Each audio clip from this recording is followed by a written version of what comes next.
The other scriptures, by the passage of time, they have got corrupted. And I proved this in my talk day for yesterday in Kuantan. Quran and modern science. If you apply the test of science, all the scriptures will fail except the Quran. Therefore, Quran is the only book which is authentic. And whatever Quran says, even the other scriptures, even after they have changed, the Bible, the other scriptures, yet there is remnants of the basic true message that God is one, He has got no image, He has got no idol. And the last and final messenger in all the scripture, whether it be the Bible, whether the Buddhist scripture, Dhammapad, whether Hindu scripture, Vedas, it says that the last and final messenger is Prophet Muhammad, peace be upon him. So even what my thing is to all the human beings, I say at least agree that one book is 100% the word of God. So Christian would say, I wouldn't mind believing Bible to be the word of God. The Hindu would say, I wouldn't mind believing Veda to be the word of God. The Muslim will say, I wouldn't mind believing Quran to be the word of God. Then I tell, let us agree to follow what is common in all these scriptures. And when we do a comparative study, we come to know that all the religious scriptures say that there is one God. He has got no image, He has got no idol, He has got no parents, He has got no children. All the scriptures say, the Bible, the Vedas, the Dhammapad, the Parsi scriptures, that the last and final messenger is Prophet Muhammad, peace be upon him. So if we do a comparative study and follow the commonalities, we come to know that we have to believe in one God and the last and final messenger, Prophet Muhammad, peace be upon him. Hope that answers the question. Thank you. Can we have the next question from a non-Muslim sister from this mic? Assalamu alaikum, Dr. Naik. My non-Muslim friend, I am asking this question on behalf of her. She attended your Universal Brotherhood conference and she really respects you. She believes in one God, but she is born in a Hindu family. So she thinks that whom she calls Brahma is what we call Khalik. So as long as he is following her religion, she should get salvation. Then how can we convince her that the only accepted religion to God is Islam? Thank you. Sister posed the question. One of our Hindu friends had come for my talk in Shah Alam, Universal Brotherhood, and she liked the lecture, but she said that who she considers Brahma as God is same as Khalik, so can she go to Jannah? If you read the Hindu scriptures, if you read Rig Veda, book number 2, hymn number 1, verse number 3, one of the attributes given to God is Brahma. Brahma is called as the creator God. We Muslims have got no objection if someone says Almighty God is creator. If you translate creator into Arabic, it becomes Khalik. So we Muslims have got no objection if someone says Almighty God is creator or Khalik or Brahma. But if someone says Brahma is Almighty God who has got 4 heads and on each head is a crown, we Muslims take strong objection to it because you are going against Svetasrita Upanishad, chapter number 4, verse number 19, which says, Na Atyasya Pratima Asti. Of that God there is no Pratima. Pratima in Sanskrit means an image, a photograph, a painting, a picture, a portrait, a sculpture, a statue, an idol. So the Hindu scriptures as well as the Vedas, Yajurveda chapter 32 verse number 3 says, Na Atyasya Pratima Asti. Of that God there is no image, there is no photograph, there is no painting, there is no picture, there is no sculpture, there is no idol. So the moment you give an image to God, that means it is not the true God. In the Hindu scriptures, I had given the talk in Johor Bahru, Muhammad Sallallahu Alaihi Wasallam in the world religious scriptures. In the Hindu scriptures, it prophesies the coming of Muhammad Sallallahu Alaihi Wasallam. If you read Bhavishya Purana, Parva 3, Khanda 3, Adhyay 3, Shlokas 5 to 8, it talks about Muhammad Sallallahu Alaihi Wasallam. If you read Bhavishya Purana, Parva 3, Khanda 3, Adhyay 3, Shlokas 10 to 27, it talks about Muhammad Sallallahu Alaihi Wasallam. If you read Bhavishya Purana, Parva 3, Khanda 1, Adhyay 3, Shlokas 21 to 23, it talks about Muhammad Sallallahu Alaihi Wasallam. If you read the Kuntap Suktas, Atharva Ved, book number 20, hymn number 127, verse number 1 to 14, it talks about Muhammad Sallallahu Alaihi Wasallam. I can give references from Hindu scriptures. Atharva Ved, book number 20, hymn number 21, verse number 6. Atharva Ved, book number 20, hymn number 21, verse number 7. It talks about Muhammad Sallallahu Alaihi Wasallam. Muhammad Sallallahu Alaihi Wasallam is called as the one who praises Ahmad in several places. In Yajurveda chapter 31, verse number 18. In Rig Veda, book number 8, hymn number 6, verse number 10. In Atharva Ved, book number 8, hymn number 5, verse number 16. In Atharva Ved, book number 20, hymn number 126, verse number 14. He is called as Nara Shansa. Nar means man, Shansa means praises, one who praises. If you translate Nara Shansa into Arabic, it becomes Muhammad. He is named as Muhammad Nara Shansa in several places in Hindu scriptures. In Rigved, book number 1, hymn number 13, verse number 3. In Rigved, book number 1, hymn number 18, verse number 9. In Rigved, book number 1, hymn number 106, verse number 4. Rigved, book number 1, hymn number 142, verse number 3. Rigved, book number 2, hymn number 3, verse number 2. Rigved, book number 5, hymn number 5, verse number 2. Rigved, book number 7, hymn number 2, verse number 2. Rigved, book number 10, hymn number 100, verse number 3. Yajurved, chapter number 20, verse number 37. Yajurved, chapter number 20, verse 57. Yajurved, chapter number 21, verse number 31. Yajurved, chapter number 28, verse number 2. Yajurved, chapter number 28, verse number 19. Yajurved, chapter number 28, verse number 42. I can go on and giving references only of Hindu scriptures about the last and final messenger, Prophet Muhammad, peace be upon him. He is even prophesied as Kalki Avatar. If you read Kalki Purana, chapter number 2, verse number 5, 7, 11, 15, it says that the last and final messenger, his father's name shall be Vishnu Yas, that is servant of God, Abdullah, which was the name of Muhammad Sallallahu Alaihi Wasallam's father. His mother's name will be Sumati, which means peace, serenity. In Arabic, Amina, which was the name of the mother of Muhammad Sallallahu Alaihi Wasallam. He'll be born in the village of Sambala, that is the village of peace and serenity, Makkah. He'll be born in the family of the chief of village of Sambala. Muhammad Sallallahu Alaihi Wasallam was born in the family of Quraysh. It says he'll be born on 12th day of Madhav, 12th Rabi Awwal. He will have 4 friends, the first 4 Khulfa Rashidin. There are so many prophecies. So if she is a good Hindu, she should believe in one God who has got no idol and no image.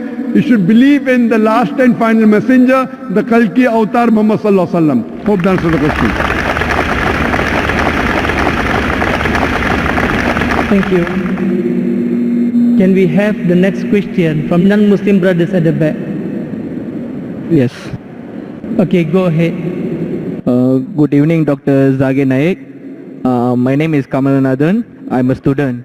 And my question is, a few years back, Malaysian Fatwa Council, they banned Muslims from doing yoga. They say it's against Islam. Is that true? Is it true from the point of Al-Quran? Thank you.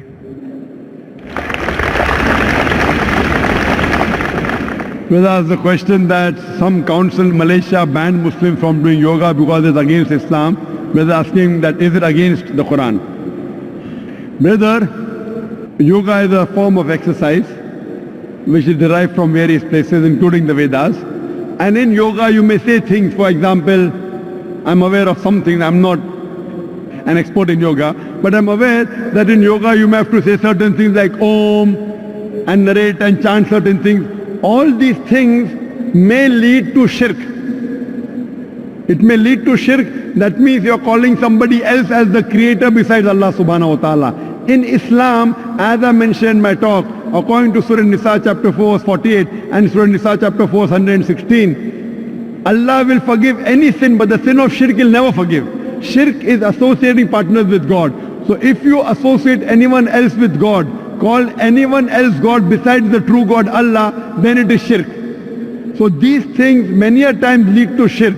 So I do agree with the Malaysian Council that they banned Muslims from doing yoga.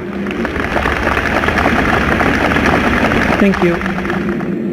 Can we have the next question from the brother? Hallelujah. I can ask for some question with you. Before I thankful Dr. Tun Mahathir because very nice opening the program, and also my High Commission Pakistan is here, and also I very respected. I am from Pakistan, Christian. My name is Yusuf Masih, and I want to talk with you Hindi and own language. क्या ना नहीं आप दोनों में अगर हिंदी बात करें तो बेहतर हो जाएगा. I can understand Hindi, but all this audience majority will not. There are very few Pakistanis and Indians here.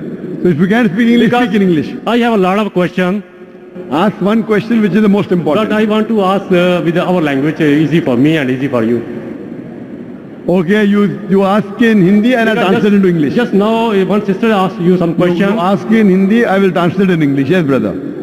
Okay, मेरा पहला सवाल ये है कि मैं पाकिस्तान के स्कूलों में पढ़ता रहा हूँ और सलामियात दुनियात सब कुछ पढ़ा मैंने, ठीक है। वहाँ पर हमारे टीचर थे कारी करामत साहब, तो अभी बहुत हो गए, खुदा उनको जन्नत सेव करे।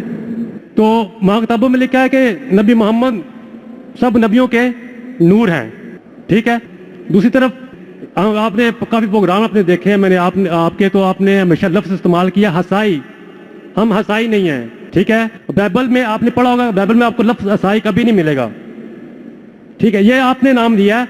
दूसरा, आप देखें जलाली किस नबी की पैदाइश जो जलाली है। भाई साहब, कोऑर्डिनेटर ने कहा कि सवाल 2 या 3 सेंटेंसेस में करो, उससे ज़्यादा करेंगे तो स्पीच हो जाएगा।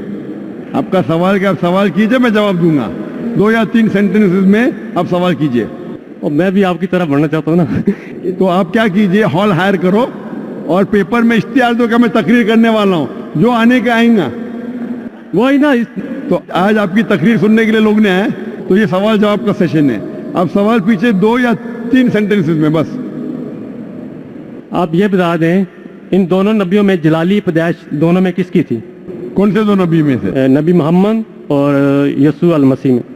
The brother asked the question, क्या between Muhammad sallallahu alaihi wasallam and between Jesus Christ peace be upon him, who was more? Jalali can be translated into Jalali का आपको ये बोलो, who is better? No glory कह लें, Glorious. जलाली पैदाइश कह सकते हैं आप। बेहतर नहीं, आप दोनों में ये बताएं कि दोनों में से सबकी मुकद्दस, दोनों में से मुकद्दस पैदाइश किसकी है? Brother is asking a question that who was born better? Muqaddis Paidaish means who was born more pure. He is a Christian. He is asking a question trying to lead me, and this Christian missionaries normally do. What is asking, who was born more pure? Indicating that Prophet Muhammad sallallahu alaihi wasallam was born naturally. He had a mother and father.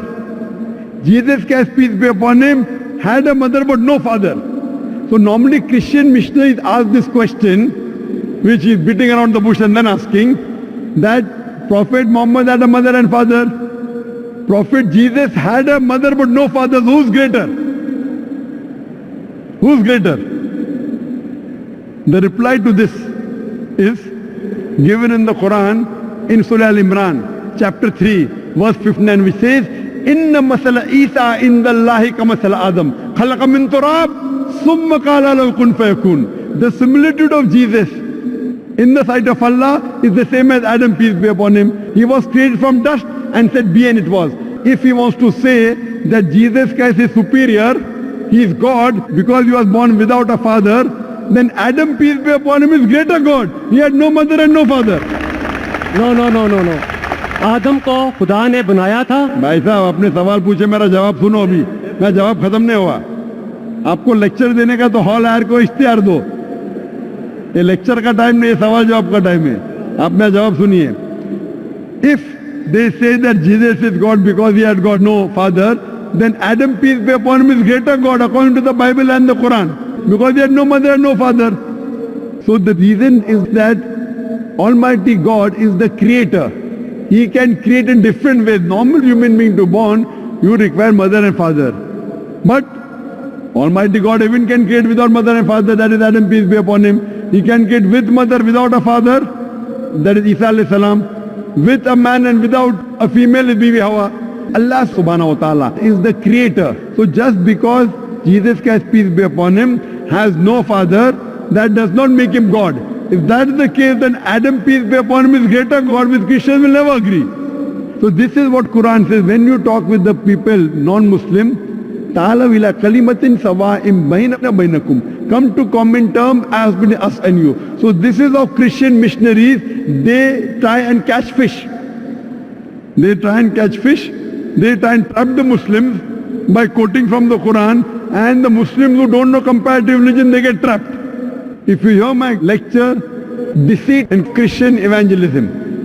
Deceit in Christian Evangelism. How do they deceive the people with false things? And they trap is a full lecture of mine. That will give you how the Christian missionaries try and catch fish. What we believe, we should not deceive anyone. We believe in haqq. As I said in my talk, وَقُلْ جَعَ الْحَقْ وَزَاقَ الْبَاطِلِ إِنَّ الْبَاطِلَ كَانَ زَوْقًا. When truth is held against falsehood, falsehood perishes. For falsehood is by its nature bound to perish. What Jesus Christ, peace be upon him, said, I want to tell you, brother, in the Gospel of John, chapter number 16, verse number 12 to 14, I have many things to say unto you, but ye cannot bear them now. For he, when the Spirit of truth shall come, he shall guide you unto all truth. He shall not speak of himself. All that here shall he speak. So what we realize, your Jesus Christ, peace be upon him, spoke about the last and final messenger to come, and his name is Prophet Muhammad, peace be upon him.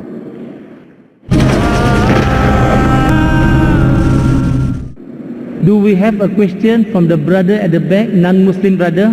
Yes, please go ahead. Good evening. My name is Lloyd Leslie. I'm from Tanzania. I'd like to thank you for this opportunity you've given me today. I have a simple question. I'd really like to know, where does Islam stand in giving people second opportunities? Because I believe as all human beings, we all make mistakes, but we tend to judge each other differently. If I break a glass or if I stab someone, it's okay, but it's different when someone commits adultery or kills. So how do you actually weigh sins? I just want to know that. How do you justify these things in Islam? Brother asked a very good question, that what is the Islamic viewpoint on giving someone a second opportunity? If you read the Quran and the Hadith, Almighty God does not give you second opportunity, He gives you hundreds of opportunities. Hundreds. Allah says that never despair at the mercy of Allah. Never despair, never think that Allah will never forgive you. That's the reason every chapter of the glorious Quran, except for Surah Tawbah, chapter number 9, begins with the beautiful formula, Bismillah ar-Rahman ar-Rahim. In the name of Allah, most gracious, most merciful. You may have done maximum sins in the world, yet never think that Allah will not forgive you. As long as you repent. Now, in Islam, there are certain criteria for repentance. If you have done a sin, and if you repent, Allah will inshallah forgive you. To repent, there are some criteria. First, you agree what you're doing is wrong. Number 2, stop it. Number 3, that if you can reverse it, the act, you reverse it. Number 4, never do it again. Agree it is wrong, stop it, reverse it if you can, never do it again. For example, if you have robbed, agree it is wrong. Point number 2, stop robbing. Point number 3, if you can return the thing you have robbed, return it. Point number 4, don't do it again. If you have done adultery, for example, agree it is wrong, stop it. Ask for forgiveness, you can't undo it.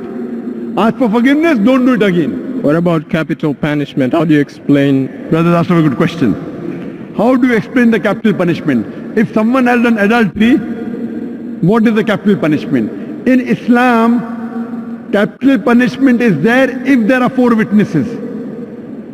In Islam, if someone does adultery and if you have 4 witnesses, then the person who has done adultery is supposed to be put to death. For your information, let me tell you that in the life history of Prophet Muhammad Sallallahu Alaihi Wasallam and the Sahabas, there were only couple of people who were put to death, those who themselves wanted to be put to death. They themselves told the Prophet, I have done adultery. Prophet said, go away. Again the lady came. The Prophet said, when the child is born, come to me. The Prophet kept on evading, but she insisted. Then when she insisted, then the Prophet said, okay, stone her to death. And when she died, one of the Muslims cursed her. So the Prophet said, the forgiveness that she has asked for, even if you distribute in the whole city of Medina, yet it will be more. That means she wanted to be punished so that she will go to Jannah. There is not a single case in the hadith of Muhammad Sallallahu Alaihi Wasallam where a person was put to death because of 4 witnesses. There were few cases, all of them volunteered to be killed. That means even today, even in Saudi Arabia, I don't know of any case where a person is put to death because of adultery, because of 4 witnesses. Unless the person himself or herself comes and tells, I have done adultery, put me to death.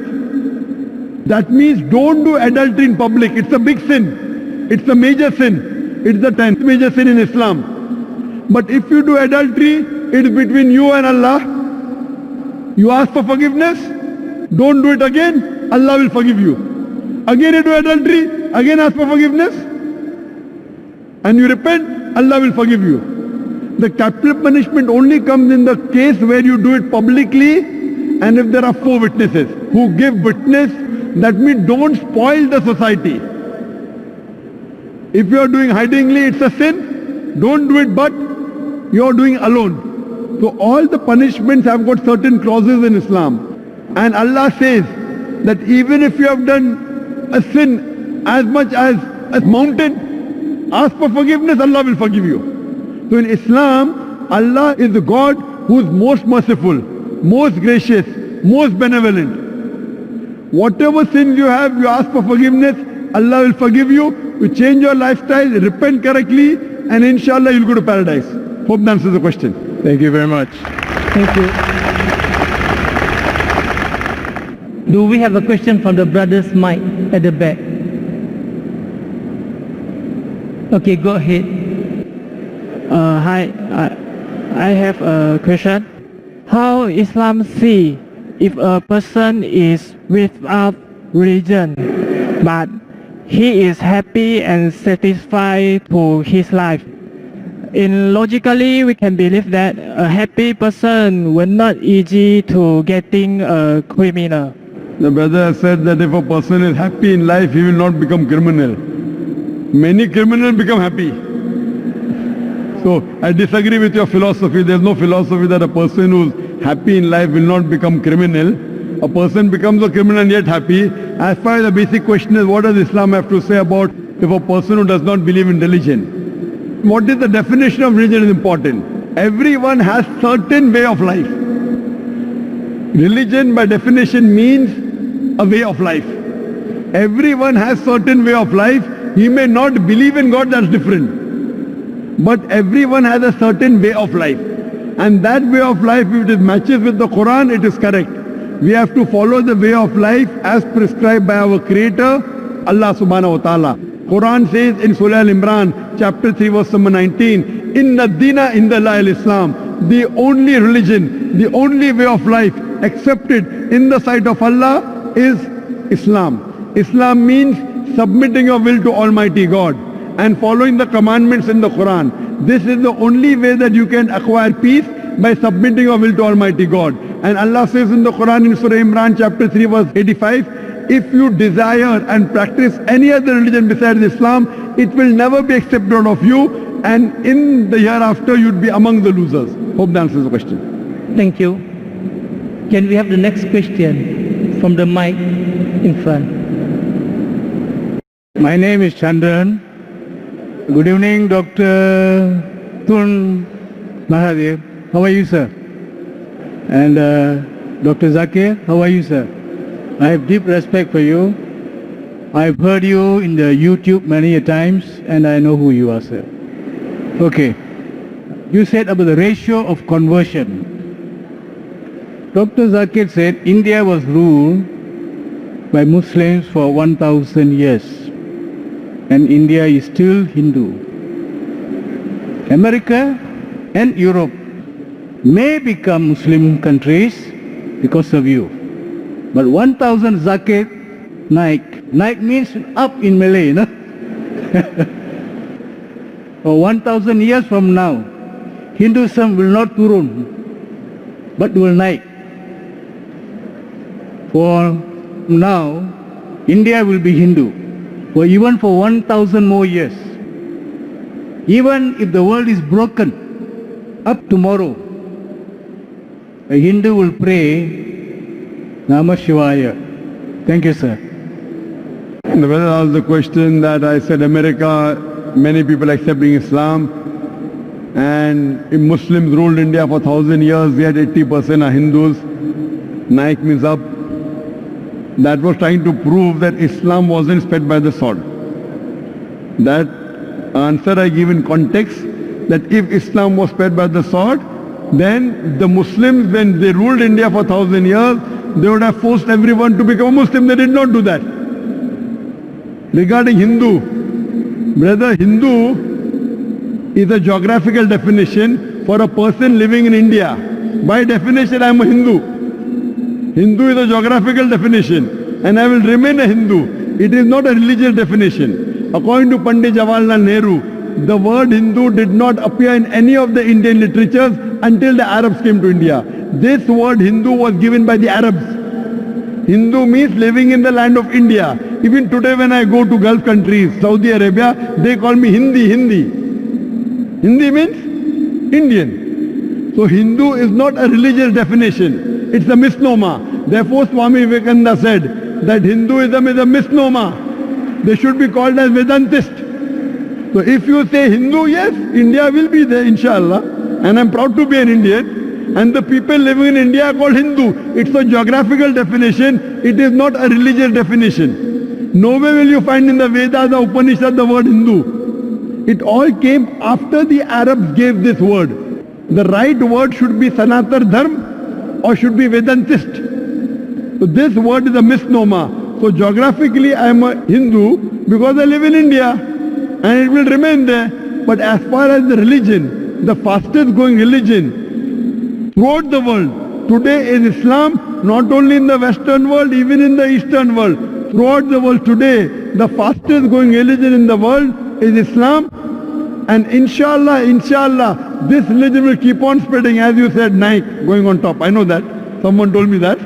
And in Sanskrit, Naik means a mujahid. It means a hero and means a mujahid. One should strive and I am a mujahid. Hope that answers the question. Thank you. Can we have the next question from the sister?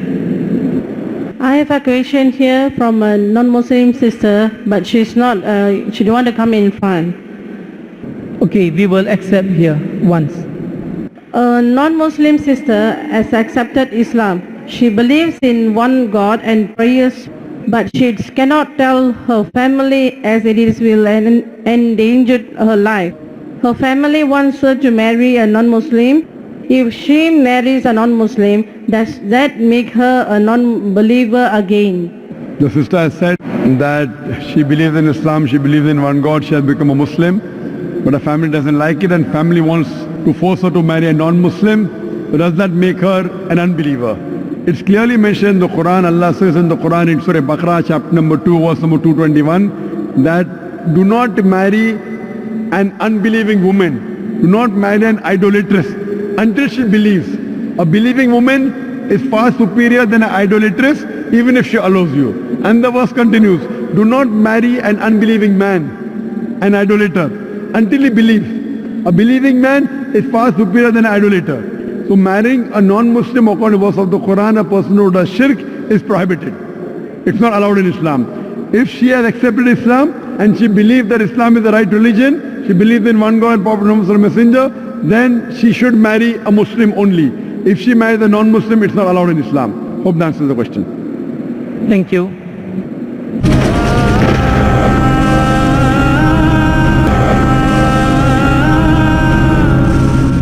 Can we have the next question from the brother? Yes, thank you for the wonderful talk. My name is Shai. I just want to know, since media is the most powerful weapon nowadays, certain irresponsible parties have released media which causes certain parties to resort to much violence method in solving the problem.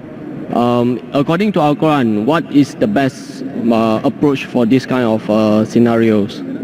The brother asked the question, I think is referring to the innocence of Muslims, correct? Yes, correct. The brother is saying that sometimes certain things, as media is the most powerful weapon, certain things come into the media which hurt the feelings of other people. So what is the best strategy that should be done? Brother is talking about a movie that was released a few weeks before, Innocence of Muslim, which has caused turmoil in the Muslim Ummah, a hue and cry.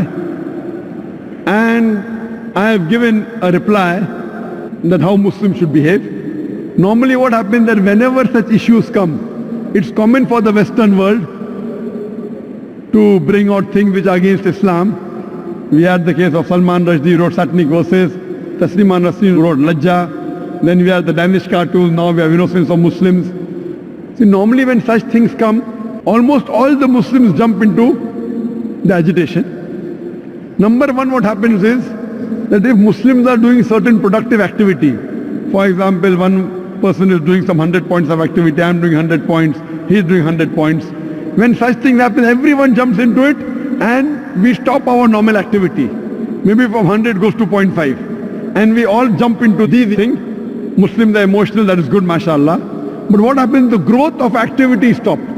What I suggest, there should be specialized organizations to deal with such issues. How today is the age of specialization, we have heart specialists, brain specialists, kidney specialists.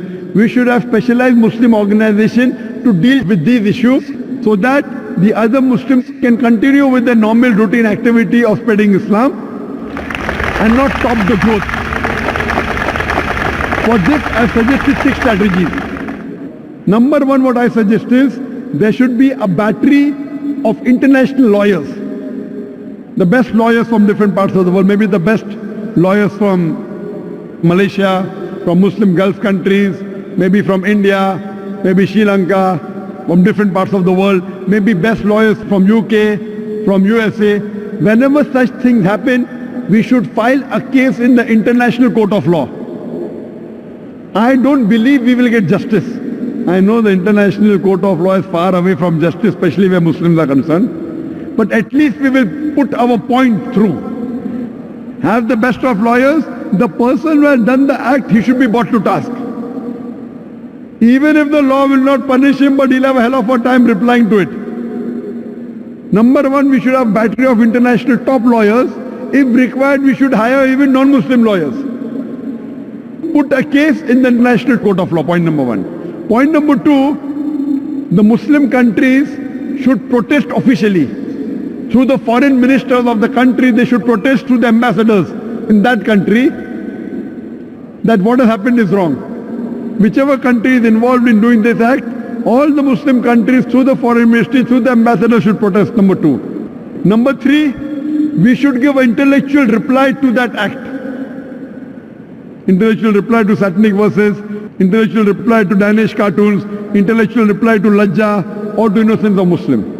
Strategy number 4, if we know the country involved in the act, if we know there is a dealing with the Muslim countries, there should be a ban in importing their products. The best example is during Danish cartoons, Denmark wasn't interested in listening to Muslims. So all the Gulf countries got together and they said, we banned the products of Denmark. They went in a loss of more than $1 billion. Then they wanted to sit across the table. Put a sanction against that country. If you believe in freedom of speech, we believe in freedom of using what we want. It's our wish whether we want to use Danish products or not. The moment there was a sanction against the Danish products, Denmark wanted to talk to the Muslims.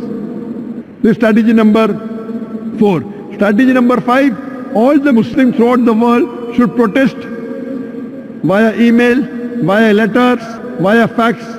Protest to the person who's involved, the organization involved or the country involved. At last, there should be a mass peaceful protest. There should be a show of strength, a peaceful protest, but it should be peaceful. We should not damage the property of another country, should not hurt innocent people, should not indulge in violence. It is prohibited. We should not kill anyone of the same community. As I said earlier, it is haram in Islam. There should be a mass peaceful protest. A show of strength should be there. Millions of people should gather together, but it should be a peaceful march. We should not indulge in violence. If Muslims get together and do it intellectually, inshallah, we can give a fitting reply to such things. Hope that answers the question. Thank you. Can we have the next question from the mic? Malaysia is a multiracial and multi-religious country. So if the Hudu law were to be implemented, how should we do it? The brother asked the question that Malaysia is a multiracial country. If Hudud law has to be applied, how should it be applied? Brother, I don't know the constitution of Malaysia. I'm just a traveler. What Islam says, I can tell you. Malaysia, I'm not the right person to have asked. Quran says, Fas'alu ahli zikri in kuntum la ta'lamun. Ask the person who is expert. I'm not expert in Malaysian law. I have not studied the constitution of Malaysia. So I will not know what does Malaysia say. I can say what does Quran say? Quran has given capital punishment for certain crimes. That I can comment on. For example, if someone commits rape, in Islam, it's capital punishment. People may say, oh, capital punishment in this age of science and technology, Islam is a barbaric religion, merciless religion. I normally say, and I've asked this question to many non-Muslims, thousands of them. If God forbid, someone rapes your mother, and if the rapist is brought in front of you, and if you are made the judge, what punishment will you give that rapist? Brother, God forbid somebody rapes your mother, and if the rapist is brought in front of you, what punishment will you give him? Brother? Capital punishment. Capital punishment, correct. So when I asked this question to non-Muslims, 100% gave the same reply. So when someone rapes your mother, you want to give capital punishment. When somebody rapes somebody else's mother, you say capital punishment is wrong. So in Islam, for certain crimes which involve fasad, corruption in the world, in this life, there is capital punishment. And I'm asking you the question, that before capital punishment, there's a rule called hijab in Islam, that the woman should be properly dressed up in hijab. The man, when he looks at a woman, he should lower his gaze. Surah Nur, chapter number 24, verse number 30 and 31. So in Islam, the woman should be dressed up modestly with hijab, and a man should lower his gaze. After that, if anyone rapes, capital punishment. I'm asking you the question today, you know America. People look up to America as the most advanced country in the world. Do you know the maximum rapes in any country in the world? It is USA, America. According to statistics of 1990 FBI report, every day on an average 1,756 rapes took place. According to statistics of 1996, US Department of Justice, every day 2,713 cases of rape took place. That means every 32 seconds, one rape is taking place. You know, we are in this auditorium for the past 3.5 hours. Already 350 rapes have taken place in USA since the time we are here. Since the time we are here in this auditorium, 350 rapes have taken place in USA. I'm asking you the question that if you implement the Islamic Sharia in USA, that every lady should wear the hijab, the man should lower his gaze. After that, anyone rapes a woman, capital punishment, death penalty. I'm asking you the question, will the rate of rape in America, USA, will it increase? Will it remain the same or will it decrease? Brother? Decrease. Decrease, correct. You implement the Sharia, you get results. That's the reason certain times you have to give capital punishment. You have to implement the hudud. And if you implement in any country in the world, believe me, the crime will come down. That's the reason I say Islam is the best way of life. That's the reason the least rate of rape in any country in the world is in Saudi Arabia, where this law is practiced. I don't know what law is practiced in Malaysia, but if you implement this law in Malaysia also, inshallah the rate of rape will come down. Thank you. Okay, thank you. Can we have the next question from the brother from mic 1? Good evening, Dr. Zakir Naik. Welcome to Malaysia. Tun Dr. Mahathir, thank you for inspiring us as usual. I have a very fundamental question. My name is Dr. Chong. Is it wrong for a man who knows nothing about Islam to convert simply because he wants to marry a Muslim woman?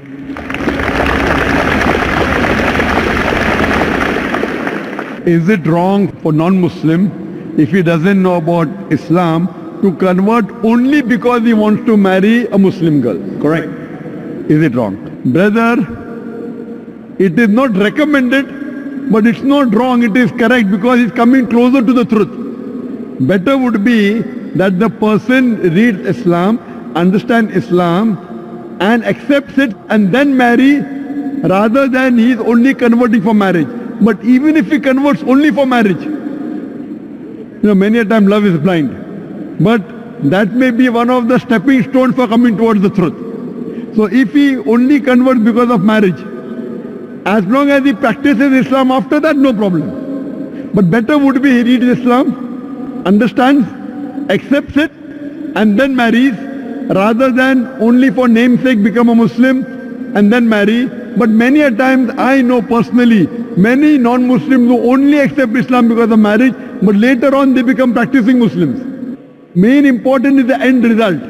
If the end result is if we convert for namesake, But after a few years practices Islam correctly, then no problem. But better would be he understands the religion, accepts it and then marries. But even if he accepts it without understanding, as long as he practices correctly, there is no problem. Hope that answers the question. Thank you.